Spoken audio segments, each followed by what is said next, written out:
Hi, so in this video, I'm going to show you an example lesson. This is for young learners, and really this is just part of a lesson, okay? This is not the whole lesson.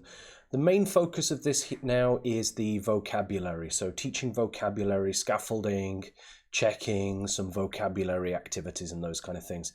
The reason for this video is that almost, whatever you're teaching, really, if you're teaching listening or speaking or reading or writing, you're probably going to have a vocabulary stage at some point in that process, okay? So a lot of what you're doing for young learners is teaching vocabulary. They need to develop their range of words. So it's a really important factor for young learners. So in this lesson, there are listening and speaking practice of skills, and this is scaffolded. So notice the steps of this lesson. It's got different learning styles, and we're going to finish off by talking about flashcard games. Okay, so let's get started. Now, this is just kind of the warm-up. So at this point, we're doing like an easy brainstorm, and we're just kind of setting the context for this lesson. So the general topic, which is kind of the context here, is animals. Okay, so what animals can you see? And the students would be shouting, elephant, snake, shark, and so on. Okay, so you can make a list of the animals that they shout on the board. Which is your favorite? Okay, and then what other animals do you know? Let's make a big list. Okay, so this is just a way of getting them quickly involved, getting them shouting and speaking, warm up, background knowledge, all that kind of stuff. And at the end of this, you should have a big list of animals on the whiteboard.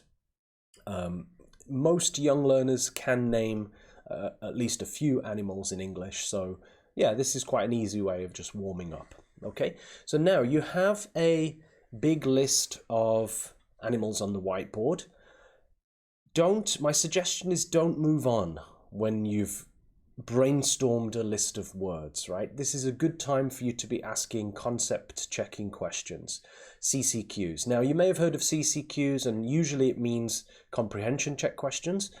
Concept check questions are a little bit different, okay? So concept check questions are checking that students understand the concept or meaning of a new word. Okay, so comprehension check questions are more related to listening and reading comprehension. Okay, so these are concept checking questions, and when you're teaching vocabulary, when you've collected lots of words, when you have a list of words, it's important to ask CCQ. So here are some examples. So we've got a nice big list of words on the whiteboard. Which animal lives in the ocean? Shark, well done. Which animal lives in a tree? Monkey, right. Which animals have 4 legs? Which animals have no legs? Which animals can you see on a farm? And which animals are pets? So those are some checking questions, and by answering those questions, students show that they understand the meaning of the animal words. Okay. You can also ask negative checking questions like, does a shark live in a tree? Does a snake have legs? Okay, so you can ask kind of questions where the answer is no. Okay, there's a few more examples on here. Is it big? Is it small? Can it fly? Is it grey? Is it green? What sound does it make? And so on. Okay, now remember, you're asking these questions with only the words on the whiteboard, no pictures. So by answering with the words, the students are showing that they know that a snake doesn't have legs or an elephant is big. Okay, and again, ask negative checking questions. So point to a small animal like an ant and ask, is it big? Okay, point to a big animal like a bear and ask, is it small? Okay, so yeah, negative checking questions. And the final question there, what sound does it make? That's quite a nice question, because kids, they learn the animal sounds with songs and so on. So, okay, so remember to ask concept checking questions, very important.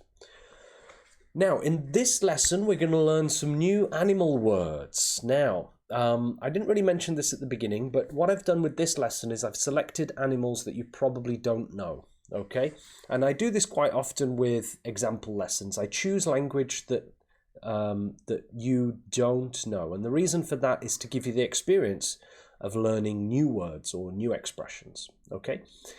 Now, you could teach animals in the context of a story, but because these are totally new words, I've chosen to use digital flashcards. Okay? So a digital flashcard is basically the same as a flashcard, but it's designed on the PPT. And you show a picture, and first I suggest you elicit. Okay, so what is it? Anybody? Maybe you know, maybe not. Okay, most people don't know. Okay, this is an axolotl. Axolotl, it's a real animal. I believe they live in South America. Okay, everybody repeat after me, axolotl. Okay, and now with the digital flashcard, now you can reveal the word. The reason for that is to elicit first. Try to elicit. If that doesn't work, that's okay. Then you can say the word, repeat the word. Now it's important to repeat the word a few times before you reveal the word, because when students see the word, trying to read the word might interfere with correct pronunciation. Okay, so it's better to repeat the word a few times with the students, get the pronunciation correct, and then reveal the word, so that when students see the word and read the word, they're using the correct pronunciation. That's generally the best way to do it. I guess the only time when you wouldn't want to do that is like a reading lesson or a phonics lesson, for example, where you're focusing on deciphering written text back into spoken text. But generally you would want to pronounce the word first. Okay, so axolotl. Now remember, there's going to be a test later. Okay, so what is it? Any guesses? No, it's not an anteater. It's not an armadillo. Anybody? This is pangolin. Pangolin. Okay, everybody, pangolin. Now you can reveal the word. Okay, what is it? Not a mouse. It's not a hamster. Okay, repeat after me. Jerboa. Jerboa. Jerboa. Okay, so then you can reveal the word. And as I mentioned, get the pronunciation right before you show them the word. Okay, so we've learned 3 new animals. What should we do next? Well, checking stage, okay? Checking stages should be built into your lesson. So every time you teach, you check. Checking questions. Okay, so this is an A or a B checking question, and I've put it in the PPT just to make it clear. But you could easily do this with flashcards or pictures on the board or something. So, okay, is this a pangolin or jerboa? The answer is pangolin. Well done. Axolotl or jerboa? Jerboa. Axolotl or jerboa? Well done, that's axolotl. Okay, so the checking stage should be built into the lesson, and this helps students just to start memorizing these new words. Okay, right, so we've got a bit more checking going on now. So this is checking stage with listening, and we're going to start with the class and move to individual. So this is another way of kind of organizing the steps and the scaffolding in your lesson. Okay, so we're starting with checking with listening. Okay, so everybody, what number is pangolin? Number 2, right. What number is jerboa? Number 3, good. And what number is axolotl? Number 1, good. Okay, so notice I'm asking everybody and I'm saying the word, which means that you are listening. Okay, now we're going to go to individuals. So now I would point to a student and ask the student, which one is axolotl? Which one is jerboa? Which one is pangolin? Which one is jerboa? Which one is axolotl? And go around the class like that. It's a good way of checking that students are listening and paying attention and following along with the lesson. You often get students that, they weren't concentrating when you presented the vocabulary. So this checking stage shows them that it's important that they start learning these words. Okay, so that's checking stage with listening. Notice I'm speaking, you're listening. We went from the class to individual. Okay, so those are the words. Okay. Now, checking stage with speaking. Okay, so again, we're going to go from class to individual. So I'm going to ask the whole class, what is it? and you reply. Now notice we've switched, right? Previously I was speaking, you were listening. Now we've switched, you're speaking. Okay, everybody, what is this? Very good. And what is this? Very good. Okay, all the students are speaking together. Then you can go to individuals. Okay, so then you point the first one and you point to a student. What's this? What's this? What's this? What's this? What's this? What's this? Okay, so you're pointing to the picture and you're choosing an individual student to tell you. So you're checking individually. Okay, so this is very similar to the previous one, but the previous one was listening from class to individual. This is speaking from class to individual. Now, think carefully about the way that you ask questions and how you organize the steps of your lesson. We should start with listening before we do speaking, okay? And of course, all the language skills should be done before writing, okay? So writing would be later on. Okay, let's move on. Okay, so we're going to learn some more animal words. What is it? Anybody? Okay, it's not a crocodile. No. This is real animal, by the way. This is gharial. Gharial. Everybody, gharial. Gharial. Okay. Okay, and next, what is it? Trying to elicit, but if it doesn't work, that's okay. This is an AA. AA. Usually students don't like this one. Okay, AA. And reveal the word. Okay, so that's a little bit strange spelling, but we pronounced the word correctly with the drilling first, so there shouldn't be any problem reading that now. Okay, finally. What is it? Okay, this is okapi. Okapi. Everybody, okapi. Okay, good. And reveal the word. Okay, so you've learned 3 new words. I'm doing this a little bit quicker than I usually would in a real classroom. But what do we do next? After we've taught some words, what do we need to do? Checking. Okay, so again, A or B checking questions. Is this pangolin or gharial? Gharial, well done. Okapi or AA? Okapi. AA or axolotl?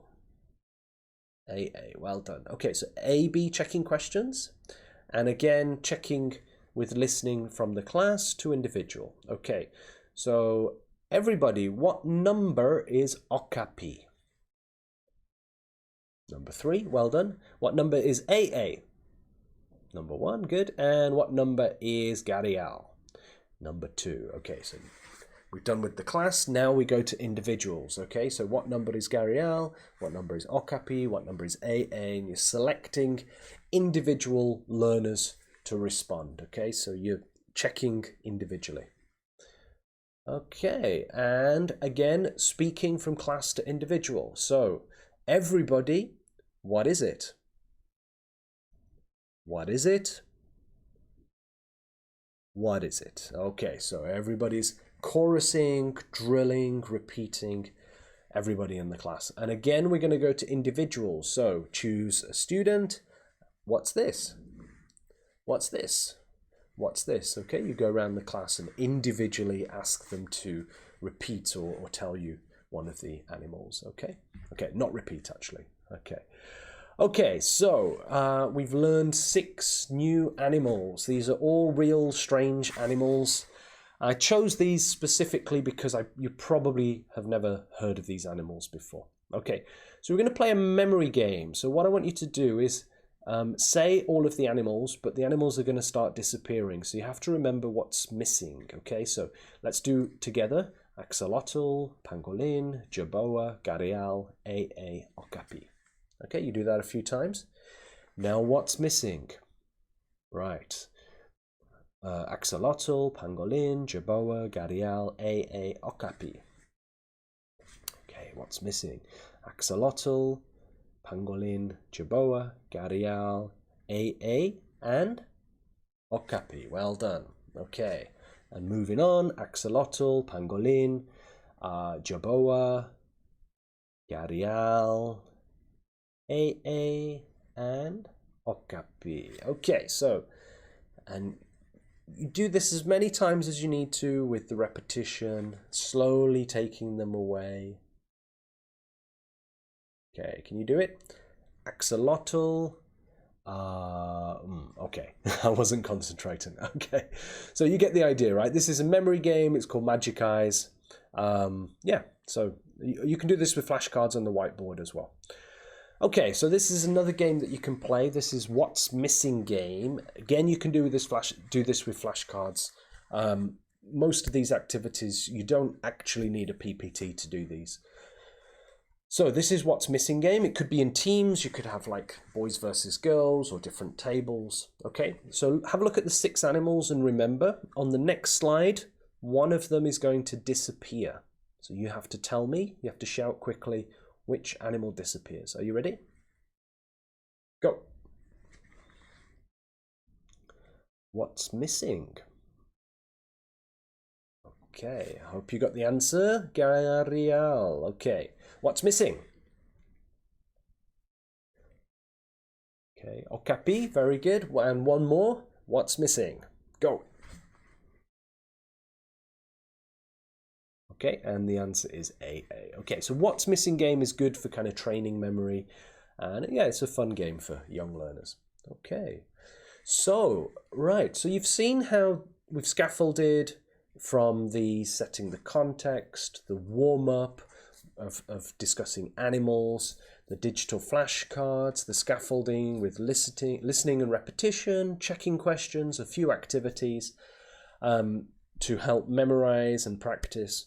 Okay, so if you wanted to now, you could extend this with more flashcard games. And so I just want to show you, I have here a set of the flashcards. This is, let's see, yes, so this is Jaboa and Okapi and Garial,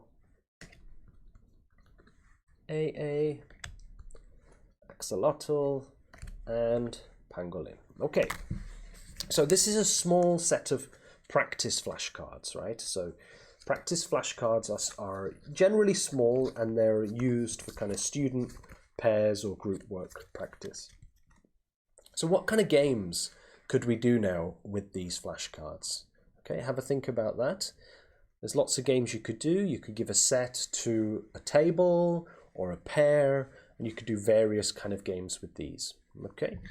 Okay, there's one more thing I want to show you as well. Now, when you're making flashcards, what I suggest is that you generally, I would suggest, don't write the word on the flashcard, because that does take away from memorizing the word that the flashcard represents. So what I suggest actually is making separate flashcards that have the words on. You can also, another thing you can do is have the word on the back, but I find it a little bit more useful and flexible to have a separate word flashcard. Okay, you could make them the same size. Mine are not the same size, but there's lots of things you can do now with the picture and with the word. Of course, I'm holding the wrong word, so let me just show you the right word. Okay, so now you've got a lot more options now with picture flashcard and word flashcard. You can do things like matching, find your partner, true or false, checking kind of activities, and so on. Okay, so yeah, lots of flashcard games that you could play now with these to extend the practice. And as I mentioned at the beginning, this is just the vocabulary section of a lesson. So later on, this could move into kind of speaking some expressions, and then you could scaffold towards a speaking activity like, what's your favorite animal, or, where does Axolotl live, or whatever. So yeah, you could extend that into a speaking lesson, or perhaps this is the warm-up for a listening. Okay, so you might have a listening material where they describe the, strange animals, for example. Okay, so that's just the vocabulary step of the lesson, but I hope that's given you some ideas about the warm-up, about presenting vocabulary, checking vocabulary, which is really important, and then also practicing vocabulary. Okay, whatever you're teaching, you're probably going to need to do that when you're teaching young learners. Okay, I hope that was useful and it gave you some good ideas and you've learned some strange new animals. So which is your favorite? Okay, thanks very much. See you next time.